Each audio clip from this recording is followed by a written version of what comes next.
காரிருள் வேளையில் கடுங்குழி நேரத்தில் ஏழை கோலமதா பாரினில் வந்தது மன்னவனேவும் மாதயவே தயவே. காரிருள் வேளையில் கடுங்குழி நேரத்தில் ஏழை கோலமதா பாரினில் வந்தது மன்னவனேவும் மாதயவே தயவே.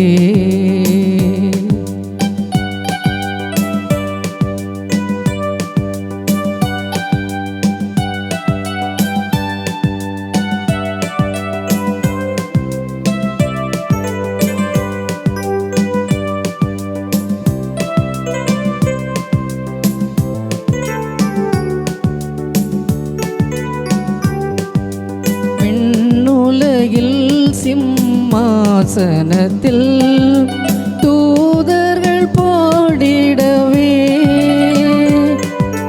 விண்ணுலகில் சிம்மாசனத்தில் தூதர்கள் பாடிடவே, வீற்றிருக்காமல் மானிடனானது மாதயவே தயவே. காரிருள் வேளையில் கடுங்குழி நேரத்தில் ஏழை கோலமதா பாரினில் வந்தது மன்னவனேவும் மாதயவே தயவே.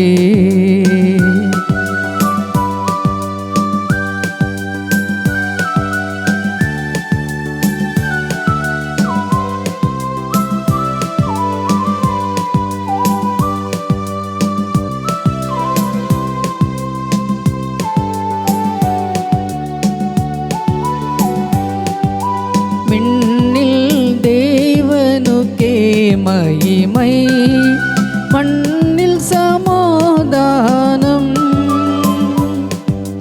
விண்ணில் தேவனுக்கே மகிமை, மண்ணில் சமாதானம்.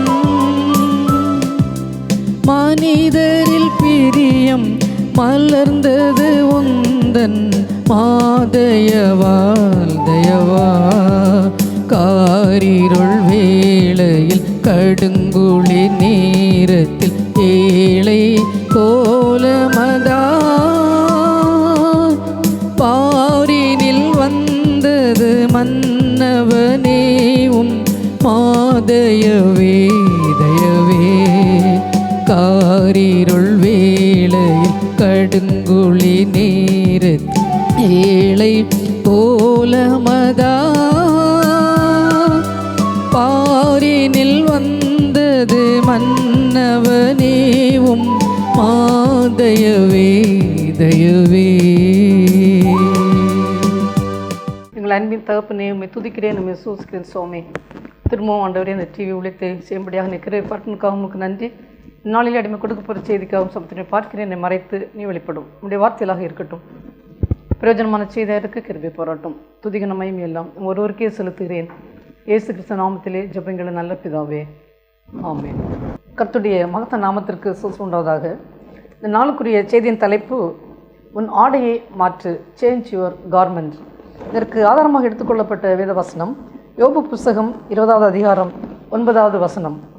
அவனை பார்த்த கண் இனி அவனை பார்ப்பதில்லை, அவன் இருந்த ஸ்தலம் இனி அவனை காண்பதில்லை. அமெரிக்க ஜனாதிபதியான ஆபிரகாம் லிங்கன் குழப்பமான சூழ்நிலை வரும்போது அவர் இதுவும் கடந்து போகும் என்று சொல்லி தனக்குள்ளே சொல்லி தன்னை தைரியப்படுத்திக் கொள்வாராம். அதான் எந்த ஒரு சூழ்நிலையாக இருந்தாலும் அது அப்படியே இருக்கிறது கிடையாது, தொடர்ச்சியாக அதுவும் கடந்து போகும். அப்படி தான் ஒரு கிழக்கத்திய ராஜா ஒருவர் அவர் தன் நாட்டில் உள்ள எல்லா ஞானிகளையும் வரவழைத்து அவர் என்ன கேட்டாச்சுன்னா, துன்பம் இன்பம் ரெண்டுக்குமே பொருந்தக்கூடிய ஒரு பொன்மொழியை சொல்லுங்கள் என்று சொல்லி எல்லோரையும் அழைத்து கேட்டார். ஒவ்வொருவரும் ஒவ்வொரு மாதிரி சொன்னார்கள். ஆனால் அது எதுவுமே இதுக்கு பொருத்தமாக இல்லை. அவர் அதை நிராகரித்து விட்டார். அவருடைய மகள் வந்து அவளுக்கு ஒரு மோதிரத்தை கொடுத்தார். அந்த மோதிரத்திலே ஒரு மரகத கல் இருந்தது. அந்த கல்லிலே இதுவும் கடந்து போகும் என்று சொல்லி பொறிக்கப்பட்டிருந்தது. அவர் பார்த்தார், இதுதான் சரியான ஒரு பொன்மொழி, துன்பத்துக்கும் இன்பத்துக்கும் பொருந்தக்கூடிய ஒரு பொன்மொழி தான் என்று சொல்லி அவர் சொன்னாராம். அதுதான் இந்த நாளிலே நான் பார்க்க போகிற காரியம், வஸ்திரங்களை பற்றி. பழைய ஏற்பாட்டில் ரெண்டு பேரை பற்றியும், புதிய ஏற்பாட்டிலே ஒருவரை பற்றியும், ஒரு அணிந்திருந்த வஸ்திரத்தையும் எப்படி அதை மாற்றிவிட்டு தன்னுடைய வாழ்க்கையை முன்னேறி சென்றார்கள் என்று சொல்லி தான் அந்த நாளை பார்க்க போகிறோம். வஸ்திரம் என்று சொல்லும்போது கவர்மெண்ட், அந்த ஆடை நமக்கு என்ன பிரயோஜனம், அது எதை குறிக்கிறது என்று பார்க்கும்போது அந்த ஆடையை பற்றி சொல்லப்போனால் ஒரு பாதுகாப்பு. இப்போது கூட நான் பார்க்கிறோம், மழை, குளிர், டிசம்பர் மாதம் குளிரான ஒரு சீசன். அந்த நாட்டில் நமக்கு பாதுகாப்புக்கு ஒரு ஸ்வெட்டர் போடுவோம், ஒரு ஸ்வெட்டர் போட்டு நம் வஸ்திரத்துக்கு மேலே, நம்முடைய உள் ஆடைக்கு மேலே நாம் அதை போட்டுக்கொள்வோம். இன்னும் பார்க்கும்போது அது நம்முடைய அந்தஸ்து, ஒவ்வொருடைய ஸ்டேட்டஸ் என்பதையும் எது என்பதையும் கூட காண்பிக்கிறது. லாயர்ஸை பார்த்தோம்னு சொன்னால் அவர்கள் வெள்ளை ஷர்ட் போட்டு, ஒயிட் ஷர்ட் போட்டு, அதுக்கு வெளியிலே ஒரு கருத்த கோட் போட்டிருப்பார்கள், இல்லை ஒரு போ வைத்திருப்பார்கள். டாக்டர்ஸ், இந்த மெடிக்கல் சைடில் பார்த்தோம்னு சொன்னால் டாக்டர்ஸை பார்த்தால் ஒயிட் கோட் போட்டு, ஒரு ஒயிட் கோட் போட்டிருப்பார்கள், ஸ்டெத்தை அதுக்கு மேலே கழுத்தில் போட்டிருப்பார்கள். இன்னும் நர்சஸ்க்கு தனியாக யூனிஃபார்ம் உண்டு. இப்படி ஒவ்வொருவருக்கும் எடுத்து பார்த்தோம்னு சொன்னால் கல்யாணத்துக்கு போக வேண்டும் சொன்னால் அதற்கென்று தனியாக நாம் வஸ்திரம் அணிந்து கொள்வோம். பிச்சைக்காரர்களை பார்த்தால் அவர்கள் வேறு மாதிரி நல்ல ட்ரெஸ் போட முடியாது, அவர்களுக்கு வாங்க முடியாது, வித்தியாசமாக இருக்கும். இந்த ட்ரெஸ் மூலமாக நம்ம ஒவ்வொருவரும் போட்டிருக்கிற ட்ரெஸ் மூலமாகவே அதை வைத்தே இவள் எந்த நிலைமையில் சமுதாயத்தில் இருக்கிறார் என்பதை நாம் சொல்ல முடியும். அப்படி அந்த மாதிரி அந்த வஸ்திரங்களை நாம் போடும்போது அந்த வஸ்திரம் ஒவ்வொருவருக்கும் ஒவ்வொரு நிலைமையிலே அதை நாம் காண்கிறோம். இங்கே பார்த்தால் யாரை முதலில் எடுக்கிறோம்னு சொன்னால் பழைய ஏற்பாட்டிலே யோசேப்பை நாம் எடுத்துக்கொள்ளலாம். முதலே அவருடைய வஸ்திரங்கள் எப்படிப்பட்டதாக இருந்தது, எப்படி அவர் கடந்து வந்த பாதைகள், பிறகு எப்படி அவர் மேல் நிலைமைக்கு வந்தார் என்பதை நாம் பார்க்க போகிறோம். இதை பார்க்கும்போது ஆதியாம் புஸ்தகம் 41 அதிகாரம் 14வது வசனத்தில் பார்த்தோம்னு சொன்னால் 14வது வசனம், அப்பொழுது பார்வன் யோசேப்பை அழைப்பித்தான், அவனை தீவிரமாய் காவல் கிடங்கிலிருந்து கொண்டு வந்தார்கள். அவன் சவரகம் பண்ணி கொண்டு வேறு வஸ்திரம் தரித்து பார்வனிடத்தில் வந்தான். யோசேப்பை பற்றி நமக்கு எல்லோருக்கும் தெரியும். அவருடைய தகப்பனார் அவருடைய வயதான காலத்தில் யோசேப்பு பிறந்ததினால் அவருக்கு ஒரு பல வர்ணத்தில் உள்ள ஒரு ஆடையை கொடுத்திருந்தார், ஒரு கோட் மாதிரி உள்ளதை கொடுத்திருந்தார். அது மட்டுமல்ல, அந்த பில்கால், சில்பால், அந்த மரபணியாட்டினுடைய குமாரர்கள் எல்லாம் துன்மார்க்கமாக நடக்கிற காரியங்கள்லாம் வந்து தகப்பனோட சொல்லுவார். இன்னும் இவருக்கு நன்றாக பிடிக்கும், யாக்கோபுக்கு யோசேப்பை நன்றாக பிடிக்கும். எனவே அவருக்கு அந்த வஸ்திரத்தை கொடுத்திருந்தார். ஆனால் என்ன நடந்தது, ஒரு சொப்பனத்தையும் கண்டார். அந்த சொப்பனத்திலே 11 நட்சத்திரங்களும் சூரியனும் சந்திரனும் இவரை வணங்கின என்று அவர் கனவை கண்ட ட்ரீம் பார்த்தார். இதனாலேயே இவருடைய சகோதரர்கள் எல்லாம் இவரை பகைத்தார்கள். நமக்கு கதை நன்றாக தெரியும். ஆனாலும் கிறிஸ்தவர் அல்லாதவர்களுக்கு அது கதை தெரியாது என்பதற்காக அப்படி நான் டச் பண்ணுகிறேன். அந்த ஆடை மூலமாகவும் தகப்பனை அவர் நேசிக்கிறது மூலமாக அவர்கள் மேல் பொறாமை கொண்டு பகைத்தார்கள். என்ன செய்தார்கள், கொண்டு குழியிலே போட்டு அவருடைய ஆடையை எடுத்து விட்டு முதலில் குழியிலே போட்டால் அதுக்கு பிறகு அந்த வழியாக வந்த வர்த்தகர்களான இஸ்மவேலிடம் அவரை விற்றார்கள். அந்த ஆடை, அந்த வஸ்திரம் முதல்ல அந்த பலவர்ணமான அந்த ஆடையை கலற்றி அவர் என்ன செய்தார்கள், அதை ஒரு கொடிய விலங்குகளுடைய இரத்தத்தை அதை கொன்று அந்த இரத்தத்தை இதில் தோய்த்து தகப்பனிடம் கொண்டு கொடுத்து அவருடைய மகனை கூடிய விலங்கு அழித்து விட்டது என்று சொல்லி, அடித்து கொன்று விட்டது என்று சொல்லி அவர்கிட்ட கொடுத்தார்கள். அந்த முதல் வஸ்திரமான அந்த வஸ்திரத்தை அவர் மாற்ற வேண்டியிருந்தது, மாற்றிவிட்டார். அதுக்கு பிறகு என்ன நடந்துன்னு சொன்னால், அவரை அந்த இஸ்மவேலில் போய் போத்திபார் அவரிடமிருந்து விலைக்கு வாங்கினார் யோசேப்பை. அந்த யோசிப்பு அந்த போத்திபாருடைய வீட்டில் இருக்கும்போது அவருடைய வஸ்திரம் என்னானது, அந்த போத்திபாரின் மனைவிக்கு இவன் மேல் ஒரு கண், எப்படியாவது அவனை இது பண்ண வேண்டும் என்று சொல்லி எப்பொழுதுமே அவளை நோக்கி கொண்டிருந்தால், ஒரு நாள் வசதியாக தனியாக இருந்த நேரத்திலே அவள் போய் என்னுடைய சயனி என்று சொல்லி சயனி என்று சொல்லி கம்பல் பண்ணும்போது அவர் அந்த ஆடியை விட்டு அவளிடம் விட்டு ஓடிவிட்டார். அடுத்து பார்த்தோம்னு சொன்னால், இந்த ஒரு காரணமாக இதற்காக போத்திபார் அது உண்மையா பொய்யா என்று கூட பார்க்காதபடி அவரை தன்னுடைய மனைவி சொன்னதை நம்பி சிறையிலே அவர் போடப்பட்டார். அங்கே போனால் என்ன ட்ரெஸ் என்று சொல்லும்போது சிறையில் போடக்கூடிய அந்த ஒரு யூனிஃபார்ம், இப்படியா 3 விதமான வஸ்திரங்களே அவர் போட்டுக்கொள்ள வேண்டிய ஒரு சூழ்நிலை வந்தது. அந்த சிறையில் கடைசியாக வந்து சிறைச்சாலையிலே உள்ள அந்த வஸ்திரம், ஆனால் சிறைச்சாலையில் போடக்கூடிய வஸ்திரம் எனக்கு எல்லோருக்கும் தெரியும். அது அவங்களுடைய யூனிஃபார்மாக இருக்கும், பல வர்ணங்களில் இருக்காது.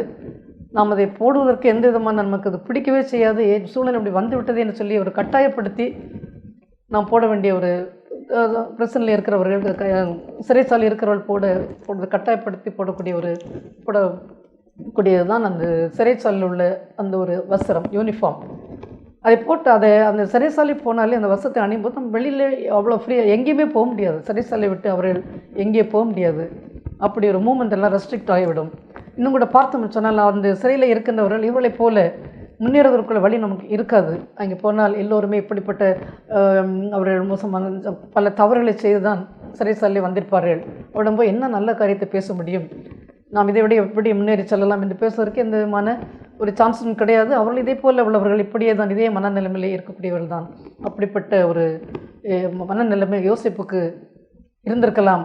ஆனால் என்ன நடக்கிறது, அந்த சிறைச்சாலையில் அவர் இருக்கும்போது 2 பேர், பானபாத்திரக்காரன், ராஜாவுடைய பானபாத்திரக்காரனும் இன்னும் சேவம்பாய் 2 பேரும் அவர்கள் அங்கே கனவு காண்கிறார்கள். கனவு கண்டு இந்த யோசிப்பிடம் வந்த உடனே இவர் இந்த கனவுடைய அர்த்தத்தை சொல்கிறார்.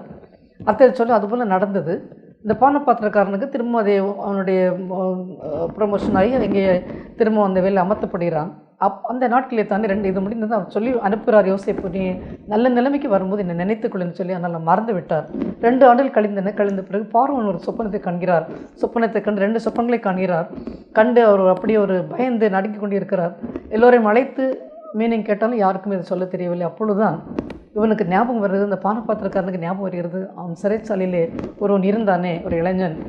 அவன் நமக்கு சொன்னபடி நடந்ததே 2 பேருக்குமே, எனக்கும் நடந்தது, கூட இருந்த அந்த சேம்பாய்க்கும் நடந்ததே என்று சொல்லி அதை பார்வன் சொன்ன உடனே அவர் உடனே அழைத்து வாருங்கள் என்று சொல்லி அழைப்பு எடுக்கிறார்.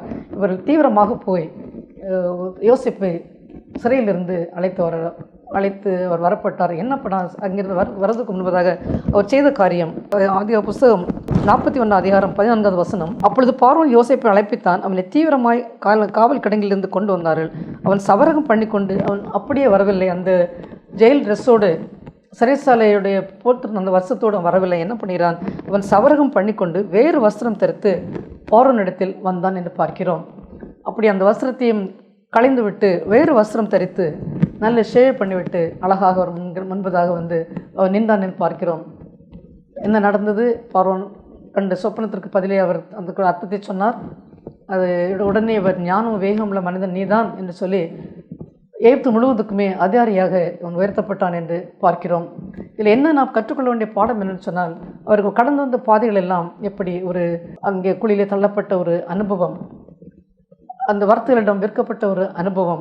முதல்ல தகப்பன் அவ்வளோ ஒரு அன்பாக கொடுத்த பல வரப்பட்ட ஒரு வஸ்திரத்தை அணிந்திருந்தார். இவ்வளோ சந்தோஷமாக இருந்திருப்பார், அப்பா நமக்கு இவ்வளோ ஒரு அன்பாக கொடுத்திருக்கிறார் என்று சொல்லி கனவை பார்த்து இந்த கனவு நடக்கும் என்று சொல்லி அவர் ஒரு நம்பிக்கையோடு இருந்தார். ஆனால் எல்லாமே அது 14வது வயதிலே நடந்த ஒரு காரியம்.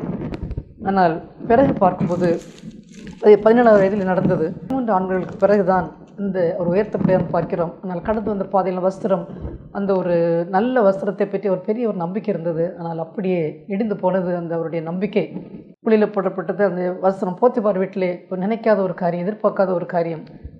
நல்ல உத்தமனாக இருக்க வேண்டும், கர்த்தருக்கு பயந்து நான் இந்த தீமையை நான் அவருக்கு எதிராக செய்வேனோ என்று சொல்லி அவர் ஓடுகிறார். அந்த வஸ்திரம் அங்கே எப்படிப்பட்ட ஒரு காரியம், அந்த வஸ்திரத்தை போத்திபார் மனைவியிடம் அவளிடம் விட்டு ஓடுகிறார்.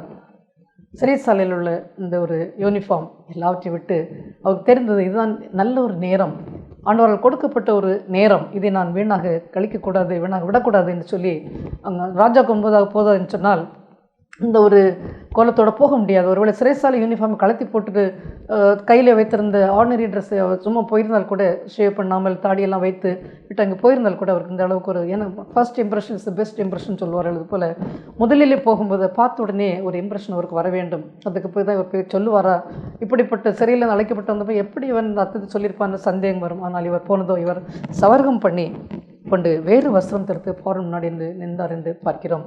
இப்படி நம்முடைய வாழ்க்கையில் கூட பல இப்படிப்பட்ட வஸ்திரங்களை நாம் இப்படிப்பட்ட சூழ்நிலையெல்லாம் கடந்து வரக்கூடிய நேரங்கள் உண்டு, எல்லோருடைய வாழ்க்கையிலுமே உண்டு. ஆனால் அப்படியே நாம் அதில் இருந்து விடாதபடி எப்படி இவர் இது ஒரு நல்ல ஒரு சரியான ஒரு தருணம் என்று சொல்லி அந்த தருணத்தை பயன்படுத்தி கொண்டு ராஜா முன்னாலே வந்து தன்னுடைய எகிப்து முழுவதற்கு ஒரு அதிகாரியாக உயர்த்தப்படக்கூடிய சூழ்நிலை வந்ததோ, அதுபோல் அதுதான் அந்த வஸ்திரத்தை அவர்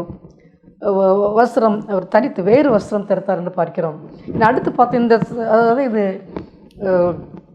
ஜெயிலில் போட்டக்கூடிய அந்த உடுப்பை நான் என்ன எப்படி பார்த்தோம் சொன்னால் அது அந்த ஒரு ஜெயிலுக்கேற்ற கார்மெண்ட், ஒரு கைதியினுடைய ஒரு கார்மெண்ட். அடுத்து பார்த்தோம்னு சொன்னால் ரூத்தை பற்றி நமக்கு தெரியும். ரூத்துடைய சரித்திரம் அங்கேயும் பார்க்கும்போது, ரூத்துடைய காரியத்தை பார்க்கும்போது அவள் ஒரு மோபிய பெண். இவள் எல்கானா என்று சொல்லக்கூடியவருடைய மனைவி தான் நகோமி. அவர்களுக்கு 2 ஆண் பிள்ளைகள். இவர்கள் இங்கே பெத்லெஹேமிலே பஞ்சம் என்று சொல்லி அவர்கள் அங்கே மோவாபிய தேசத்துக்கு போகிறார்கள். அங்கே போய் போராக சாகிறார்கள். அவர் எல்கானா இறந்து போனார். தன்னுடைய 2 மகன்களும் இறந்து போனார்கள். மக்லோன், கிலியோன் என்று சொல்லக்கூடிய 2 மகன்கள். அந்த மக்லோனுடைய மனைவி தான் ரூத். கிலியோனுடைய மனைவி ஓர்பால். இந்த நகோமி 3 ஆண்களுமே இறந்து போனார்கள். இந்த 3 பேருமே விதவைகளாக இருக்கிறார்கள். ஆனால் இவள் திரும்பி வருகிறாள். நகோமி தன்னுடைய சொந்த தேசத்துக்கு திரும்பி வரும்போது, பெத்லெஹேம் திரும்பி வரும்போது இவர்களை சொந்த தேசத்தில் மோவாபிலே இருங்கள் என்று சொல்கிறாள். ஆனால் அவர்களோ முதல்ல ஒருபால் சொன்னால் நான் கூடவே வருவேன், அவளை சொன்னால் முத்த கடைசி கம்பல் பண்ண உடனே இனி எனக்கு திருமணம் செய்து ஒரு குமாரர்கள் பிறந்து உங்களுக்கு கணவர்களாக ஆக முடியுமா, அதெல்லாம் நடக்காத காரியம் இதெல்லாம் சொன்ன உடனே அவள் இருந்து விட்டாள். அந்த மருமகள் நான் ரூத்தோ நான் இப்படி பிரியவே மாட்டேன் என்று சொல்லி அவள் கூடவே வருகிறாள். அவள் சொல்கிறாள், நீர் போகும் இடத்துக்கு நானும் வருவேன், நீர் தங்க இடத்திலே நானும் தங்குவேன். உம்முடைய ஜனம் என்னுடைய ஜனம், உம்முடைய தேவன் என்னுடைய தேவன். சாவி தவிர நாம் 2 பேரையும் அந்த மரணமே இல்லாமல் வேறொன்றும் உண்மையை விட்டு என்னை பிரிக்காது என்று சொல்லி, அவள் பிரிக்க முடியாது என்று சொல்லி இவள் தன்னுடைய மாமியோடு இங்கே வருகிறாள். இங்கே வந்தால் என்ன காரியம் நடக்கிறதுன்னு சொன்னால், நகோமியை பார்த்தோன்னே மக்கள் சொல்லி நகோமி என்று அழைத்தவுடன் அவர் சொல்ல, என்னை நகோமி என்று அழைக்காதீர்கள். நகோமி என்ற பேருக்கு அர்த்தம் என்னவென்று சொன்னால் ப்ளசன்ட். ரொம்ப ஒரு எல்லோருக்கும் பிடிக்கத்தக்கதான ஒரு அர்த்தம் தான் அந்த ப்ளசன்ட் சொல்கிறது. ஆனால் இவ்வளோ என்னை நகோமி என்று அழைக்காதீர்கள், என்னை மாற கர்த்தர் என்னை அங்கே நான் ரொம்ப ஆசீர்வாதத்தோடு அங்கே போனேன், நிறைவாக போனேன். ஆனால் இப்பொழுது எல்லாவற்றையும் இழந்து வெறுமையாக நான் வந்திருக்கிறேன். கசப்பு, எனக்கு ஒரு வாழ்க்கையில் கசப்பு வந்தது என்று சொல்கிறாள். இப்படிப்பட்ட சில சூழ்நிலை வரும்போது இதிலே அவளும் ஒரு விடோ நகோமி, ரூத்தும் அதே போல் ஒரு விடோ. இப்போ எப்பொழுது பார்த்தாலும் நகோமி தன்னுடைய பழைய கால வாழ்க்கையை சந்தோஷமாக இருந்த நாட்களை எல்லாம் பற்றி சோகமாக பேசிக்கொண்டு இருக்கும்போது, ரூத்துக்குமே ஒரு நல்ல ஒரு அந்த ஸ்ட்ராங் மைண்டாக இருந்தால் கூட நம் கூட இருப்பவர்கள் எப்போது பார்த்தாலும் இப்படி பேசிக்கொண்டு தான் நமக்கு கூட சில நேரங்களில் டிஸ்கரேஜ்மெண்ட் வந்துவிடும். இவள் அதே போல் இவள் கூட என்ன வார்த்தை பேசுகிறான்னு சொன்னால், மரணமே அல்லாமல் ரூத் சொல்கிறாள், மரணமே அல்லாமல் வேறு ஒன்று உண்மை விட்டு என்னை பிரித்தால் கத்துறதுக்கு சரியாக அதற்கு அதிகமாகவும் எனக்கு செய்வ கடவுள்னு சொல்லி இந்த ரூத்து கூட அந்த வார்த்தை மரணத்தை பற்றி பேசுகிறாள். பார்க்கும்போது அது கூடவே அந்த மாமியும் அவளை அப்படி கத்துடைய கை எனக்கு விரோதமாக இருக்கிறது, எனக்கு கசப்பான வாழ்க்கை என்னை கொடுத்தார் என்றெல்லாம் சொல்லி அவள் சொல்லுவதை பார்த்தோன்னே அவளுக்கும் எல்லாவற்றையும் சொன்னால் நல்ல வார்த்தை தான், நான் கூடவே இருப்பேன்னு சொல்லி ஒரு உத்தரவாத ஒரு ஹோப்ஃபுல்லான வார்த்தையில் தான். ஆனால் அதை பார்க்கும்போது ஒரு அப்படி சலித்து பண்ண மரணம் தான் நம்ம மரணமே இல்லாமல் எதுவுமே நம்ம பிரிக்க முடியாது என்று ரூத்தும் சொல்கிறான். பார்க்கும்போது பல வேளைகளில் நமக்கு கூட பல சூழ்நிலையில் நமக்கு இப்படி ஒரு சூழ்நிலை வரும்போது நம்ம கூட இருக்கிறவங்கள நல்ல என்கரேஜ்மெண்ட்லாம் இருந்தால் இன்னும் கூட வாழ்க்கையை நாம் முன்னேறி போக முடியும். இங்கே என்ன நடக்கிறது ஆனாலும் இவள் போய் ஏதாவது நம்ம 2 பேருக்கும் சாப்பிட வேண்டும் என்று சொல்லி வார்க்கோதுமை அறுப்பு காலத்திலே அவளை போயிடாள். இங்கே போய் ஒரு வயலில் போய் செய்கிறாள். அது இவருடைய சொந்தக்காருடைய போவாசன்னு சொல்லக்கூடிய ஒரு நிலமாக இருக்கிறது. இவள் காலையிலே அங்கே சிந்துற அந்த இதெல்லாம் நெல்லையெல்லாம் வாதுமையெல்லாம் பொறுக்கி கொண்டு சிந்தி இருக்கக்கூடிய அந்த ஒரு கதிரில் விழக்கூடியதெல்லாம் பொறுக்கி கொண்டு இருக்கிறாள். அவள் போவாஸ் வரும்போது கேட்காது யார் இந்த பெண் கேட்ட உடனே சொன்னது மோவாய் பெண், நம்முடைய மருமகள் என்று சொன்ன உடனே காலையிலிருந்தே இவள் இங்கே தான் இருக்கிறாள் சொன்னால் அவர்கிட்டே இவளுக்கு ஒரு அனுகிரகம் கிடைக்கிறது. அவர் சொல்கிறார், நீ இங்கே இரு, எங்கும் போக வேண்டாம், அந்த வேலை பார்க்கணும்னு சொன்னால் சிந்துகிற கதிர்களை நீ ஒன்று பொறுக்கக்கூடாது, அவளுக்கு விட்டுவிடலைன்னு சொல்லிடுற. இப்படி அவளுக்கெல்லாம் கிடைக்கிறது. வீட்டிலே அவர் கொஞ்சம் சாப்பிட்றதுக்கு அவர் கொண்டு வந்த சாப்பாடுலையும் அவளுக்கு கொடுத்து விட்டு அவள் வீட்டுக்கு போகும்போது கொஞ்சம் இதெல்லாம் கொடுத்து விடுகிறார். 17வது வசனத்தில் பார்க்கும்போது அவள் சாப்பிட்டு மீதியும் மாமியார் கொண்டு போயிறாள். கொண்டு போன உடனே அங்கே சொல்லிடுறாள், நடந்த காரியத்தை சொன்ன உடனே மாமியார் சொல்கிறாள், இது நம்முடைய ரொம்ப நெருங்கின உறவில் உள்ளவன் தான் என்று சொல்லிவிட்டு 3வது அதிகாரத்தில் பார்த்தோம்னு சொன்னால் அவள் சொல்கிறாள், நீ இனி என்ன செய்ய வேண்டும், இனி அடுத்த நாள் குளித்து 3வது அதிகாரம் 3வது வசனம், நீ குளித்து எண்ணெய் பூசி உன் வஸ்திரங்களை உடுத்தி கொண்டு அந்த களத்திற்கு போ, அந்த மனுஷன் புசித்து கொடுத்தீர் மட்டும் அவன் கண்ணுக்கு எதிர்ப்படாமல் இரு என்று சொல்லி தன்னுடைய மருமகளுக்கு இவள் அட்வைஸ் பண்ணுகிறாள் நகோமி.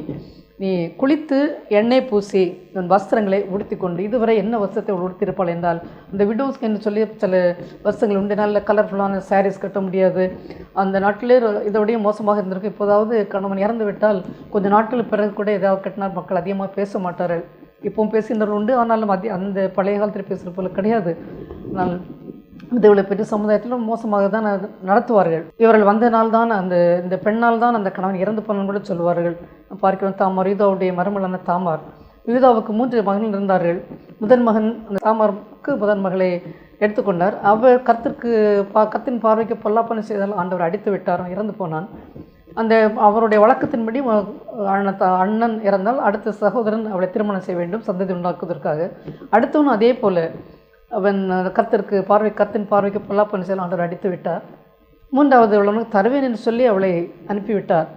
வீட்டிலே போயிரு, நான் பிறகு கூப்பிடுவேன் என்று சொல்லி. நான் அழைக்கவில்லை. அங்கேயும் இவளுக்கு என்ன சம்மதத்தில் என்ன பேர் வந்திருக்கும், இவளுக்கு திருமணம் பண்ணி கொடுக்குற அத்தனை பேரை இறந்து போனாள் என்ற ஒரு இப்படி தான் சம்மதத்தை சொல்வார்கள். இவள் கால் எப்பொழுது வைத்தாலோ அந்த வீட்டில் இப்படி நடந்து விட்டதுன்னு சொல்லி. அதனால் விதவைகள் என்று வரும்போது பல தேவையில்லாத வார்த்தைகளை பேசுவார்கள், இப்படிப்பட்ட காரியங்கள் நடக்கும். ஆனால் அங்கே என்ன அவள் சொல்கிறாள், அவள் செய்கிறாள்.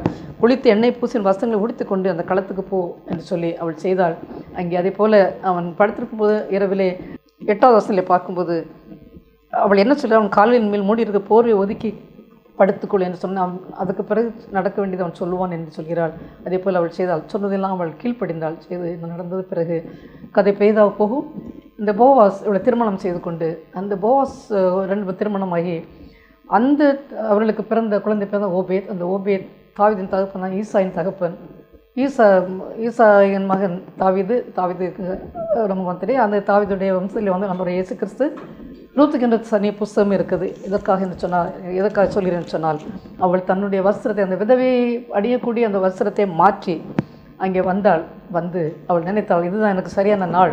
மாமியார் சொன்னாலும் மருமக்கள் மாதிரி கேட்கணுமே, ஆனால் இவ்வளோ சொல்லுதெல்லாம் கேட்டாள். இது எனக்கு நல்ல நாள், இந்த தருணத்தை நான் விட்டேன்னு சொன்ன இந்த வாழ்க்கை நன்றாக இருக்காதுன்னு சொல்லி அதை யூட்டிலைஸ் பண்ணினாள்.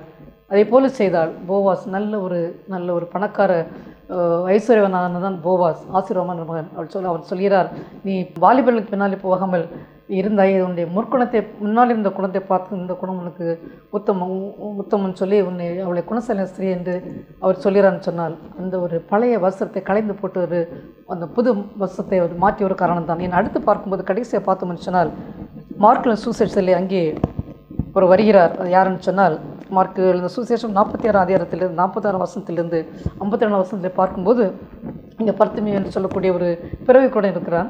ஆனால் இயேசு கிறிஸ்து அவர் ஊழியத்தை எரிகோலை முடித்து விட்டு அங்கே வெளியில் வரும்போது அங்கே ஒருத்தன் பிச்சை எடுத்துக்கொண்டு இருக்கிறான். பர்திமி என்று சொல்கிறவன் குருடன் வழியருகே அவன் பிச்சை எடுத்துக்கொண்டு இருக்கிறான். அப்பொழுது இயேசு போகிறார் நசரேயனாகிய இயேசு போகிறார் என்று கேள்விப்படுகிறார். அப்பொழுது மக்கள் பேசி நிற்பார்கள், இவர் இயேசு எவ்வளோ அற்புதங்களை செய்கிறார், பிறவிய குருடர்களுக்கெல்லாம் பார்வையளிக்கிறார், இறந்தவர்களுக்கெல்லாம் உயிர் கொடுக்கிறார், இன்னும் 5 அப்பங்களையும் 2 மீன்களை வைத்து 5000 பேருக்கெல்லாம் போச இவ்வளோ பெரிய அற்புதங்கள் எல்லாம் செய்கிற ஒருவர் தான் என்னெல்லாம் பேச கேட்டிருப்பான். என்னை பார்த்தது கிடையாது, கண் குருடு. கேட்ட உடனே தான் அவன் சொல்கிறான் 47 வசனத்திலே, இயேசுவே தாவீதின் குமாரனே எனக்கு இறங்கும் என்று கூப்பிடத் தொடங்கினான். தாவீதின் குமாரனே எனக்கு இறங்கும் என்று சொல்லி இவர்கள் அதட்டினார்கள். நீ சத்தம் போடாதுன்னு சொன்னோடனே அவன் சும்மா இருக்கவில்லை. 48 வசனத்தில் அவனோ தாவீதின் குமாரனே எனக்கு இறங்கும் என்று முன்னிலும் அதிகமாய் கூப்பிட்டான் என்று பரிசுத்தவேதாகமத்தில் படிக்கிறோம். அங்கே இயேசு என்ன சொல்கிறார், உடனே அழைத்து வாருங்கள் சொன்ன உடனே அவர் அவன்கிட்ட போகவில்லை. ஆண்டவர் ஒவ்வொருவருக்கும் ஒவ்வொரு மாதிரி வித்தியாசமான அற்புதங்கள் செய்வார். அழைத்து வாருங்கள் சொன்ன உடனே இவர்கள் போய் நீ எழுந்திரு, உன்னை இயேசு அழைக்கிறார் என்று அவர்கள் சொன்னார்கள். சொன்ன உடனே என்னை உடனே என்ன பண்ணான்னு சொன்னால், முதல் காரியம் செய்தது மேல் வஸ்திரத்தை எரிந்து விட்டு எழுந்து இயேசுவிடத்தில் வந்தான் என்று பார்க்கிறோம். உன்னுடைய வஸ்திரத்தை எரிந்து விட்டு, என்னை இதுவரை பிச்சைக்காரன், இந்த கவர்மெண்ட் ஆஃப் பெக்கருடைய வஸ்திரம் நமக்கு எல்லோருக்கும் தெரியும். அவங்களை என்ன நீட்டாக ட்ரெஸ் பண்ணி அயன் பண்ணி போட்டிருப்பார்கள், இல்லை யாரோ கொடுக்குறதான் போட்டிருப்பார்கள். இதுவரை அவன் பிச்சை எடுத்து கொண்டிருந்தான். அவனுடைய வாழ்க்கை பிறருடைய கையை எதிர்நோக்கி கொண்டிருந்தது. ஆனால் நான் பார்த்தான், இயேசு நசரேயனாகிய இயேசு கிறிஸ்து வெளியே வருகிறார், அவரால் எனக்கு வாழ்வு கொடுக்க முடியும், நீ யாருடைய கையும் எதிர்பார்க்க வேண்டிய தேவையில்லைன்னு சொல்லி அவர்கள் நீ சத்தம் போட அமைதியாக இருந்து சொல்லி அவள் அதட்டின பிறகு கூட அவன் அதை கேட்கவில்லை. முதல்ல சத்தம் போட்டதை விட அதிகமாக அவன் சத்தம் போட்டான்னு பார்க்கிறோம். என்னை அந்த வஸ்திரத்தை அவன் எரிந்து விட்டு பிறகு என்ன இயேசு அவனை கேட்கிறார், கேட்கிறார், உனக்கு நான் என்ன செய்ய வேண்டும் என்று சொல்லி கேட்டவுடனே நான் பார்வை அடைய வேண்டும் என்று சொல்லி அவன் சொல்கிறான். என்ன நடந்தது, என் விசுவாசம் ரட்சித்தது என்று சொன்ன உடனே அவனுக்கு பார்வை கிடைத்தது. அவன் இயேசுக்கு பின் சென்றான் என்று பார்க்க அந்த இடத்திலே திரும்பி அவன் இருக்கவில்லை. ஒருவேளை சில பிச்சைக்காரர்கள் இருந்தால் பார்வை கிடைத்து விட்டது, நான் அந்த இடத்திலே இருந்து பிச்சை பார்த்து கையில் வைத்து கொண்டு நான் பிச்சை கேட்போம் என்று நினைப்பார்கள். யார் யார் வருகிறான்னு தெரியும், ஆட்களை பார்த்தே கேட்கலாம் என்று. ஆனால் இங்கே இவனும் என்ன செய்தான் சொன்னால், அதை எரிந்து விட்டு அவனுடைய அந்த பிச்சைக்கார அந்த வஸ்திரத்தை எரிந்து விட்டு மேல் வஸ்திரம் என்று சொன்னால் அந்த நாட்டில் அவர்கள் போடுறது 2 வஸ்திரம் உண்டு. மேல் வஸ்திரம், இன்னர் கோட், அவுட்டர் கோட். இன்னரில் போடுறது சாதாரண ட்ரெஸ், வெளியில் போடுறது தான் கோட்டோ சில வித்தியாசமான ட்ரெஸ்ஸாக இருக்கும் வஸ்திரம். அதை வைத்து தான் யார் என்று நம்ம கண்டுபிடிக்க முடியும். அவன் என்ன பண்ணுகிறான், அந்த மேல் வஸ்திரத்தை, வெளியில் உள்ள வஸ்திரத்தை எரிந்து போட்டுவிட்டு அவன் போகிறான் அவனுடைய இயேசு கிறிஸ்துவிடம் என்று பார்க்கும்போது அந்த தருணத்தை அவன் வேஸ்ட் பண்ணவில்லை. இதுதான் என்னுடைய சரியான நேரம், எனக்கு ஒரு வாழ்வு அளிக்கக்கூடிய ஒரு நேரம் இப்பொழுது ஆண்டவன் கொடுத்திருக்கிறார், இந்த தருணத்தை நான் வேஸ்ட் பண்ணக்கூடாது என்று சொல்லி அவன் எரிந்து விட்டு அவன் கேட்கிறான், எனக்கு நான் பார்வை அடைய வேண்டும் என்று சொன்னான். ஆண்டவர் உடனே அவனுடைய விசுவாசத்தை பார்த்து அவனுக்கு உடனே பார்வை அளித்தார். அவன் இயேசுவின் பின் சென்றான் பார்க்கிறான். அங்கே அதே இடத்துல எல்லோரும் வருகின்ற அந்த ரோட்லேயே அவன் உட்கார்ந்து பிச்சை கேட்கவில்லை. அவன் தன்னுடைய அந்த பழைய வாழ்க்கையை விட்டு ஒரு புது வாழ்க்கைக்கு வருகிறான்னு சொல்கிறான். அதுதான் நம் ஒவ்வொருவரும் இந்த 3 பேருடைய வாழ்க்கையிலிருந்து நாம் கற்றுக்கொள்கிற பாடம் என்ன சொன்னால், ஒருவேளை யோசேப்பை போல பல விதமான வர்ணமான நமக்கு ஒரு காலம் வசந்தமான ஒரு காலம் இருந்திருக்கலாம், இப்படியே இருந்துவிடும் என்று நினைத்து கொண்டு இருக்கலாம். ஆனால் எப்பொழுது என்ன பிரச்சனை வரும் என்று நாம் சொல்ல முடியாது. அவருக்கு குழியின் அனுபவம், சிறைசாலையின் அனுபவம், பூத்துப்பறன் வீட்டில் அனுபவம் எல்லாம் இருந்தது. ஆனாலும் அவர் அங்கே எகிப்திலே பார்வோனுடைய அந்த சொப்பனத்தை அர்த்தம் சொன்ன அங்கே அர்த்தம் சொல்வதற்கு அழைத்து செல்லும்போது அவர் என்ன செய்ய சவரகம் பண்ணி தன் வஸ்திரத்தை அணிந்து கொண்டான்னு பார்க்கும். ஜெயிலுடைய அந்த ஒரு கைதியினுடைய அந்த வஸ்திரத்தை எடுத்துவிட்டு நன்று அழகாக அவர் முன்பதாக நான் அழகாக நிற்க வேண்டும், நீட்டாக நிற்க வேண்டும் என்று சொல்லி அந்த பழைய கஷ்டங்களெல்லாம் பார்க்காதபடி நான் அவரிடம் போய் நான் ஏதாவது கேட்பேன், என்னுடைய நிலைமையை சொல்வேன் எல்லாம் பார்க்காதபடி அவர் அவ்வளோ நீட்டாக போனார் சொன்னால் பழைய வஸ்திரங்களை களைந்து விட்டு அங்கே அவரிடம் போகிறார். நாம் புதிய ஆண்டுக்குள்ளையிலே நாம் வரப்பு வரும், கடைசி வருடத்தின் கடைசி பாதத்தில் இருக்கிறோம். என்னென்ன கஷ்டங்கள் பாடு என்ன இருந்தாலும் சரி, நமக்கென்று ஒரு செல்ஃப் பீட் இல்லாதபடி நம்ம மேலே நமக்கே ஒரு அனுதாபம் அதையெல்லாம் தூர கலைந்து விட்டு எவ்வளோ நாள் அப்படி நான் நேர்த்து கொண்டதால் வாழ்க்கையில் முன்னேறி செல்லவே முடியாது. கஷ்டங்கள் வரும், பாடுகள் வரும், எல்லா நிலைமைகளையும் அடுத்தது என்ன செய்ய வேண்டும் என்று சொல்லி நான் யோசேப்பை போல முன்னேறி செல்ல வேண்டும். அதே போல் ஒரு விதவையான ரூத், அவள் ஒரு மோவாபிய பெண், வந்ததோ தேசத்தில் யாரையும் தெரியாத மாமியாரை தவிர, மாமியாரோ கட்டாயப்படுத்தி நீ அங்கே இருந்துவிடுன்னு சொல்கிறாள். ஆனால் அவள் சொன்னால், சாவை தவிர எதுவுமே நம்ம பிரிக்க, மரணமே அல்லாமல் எதுவுமே நம்ம 2 பேரும் பிரிக்க முடியாது, நீ எங்கே போனாலும் கூட வருவேன், உம்முடைய தேவன் என்னுடைய தேவனை சொல்லி கூட போகிறாள். அது மட்டுமல்ல, அவள் சும்மா இருக்கவில்லை, போய் உடனே அவர் 2 பேருக்கும் ஏதாவது சாப்பிட வேண்டும் என்று சொல்லி வயலிலே போய் கதிர் பொறுக்க போகிறாள். பொறுக்க அந்த இனிசியேஷன் நான் முயற்சி பண்ணும்போதே ஆண்டவர் வழிகளை திறப்பார். எது தடைப்பட்டு இருக்கிறோமோ அடைந்த கதவுகள் எல்லாம் ஆண்டவர் திறப்பார்.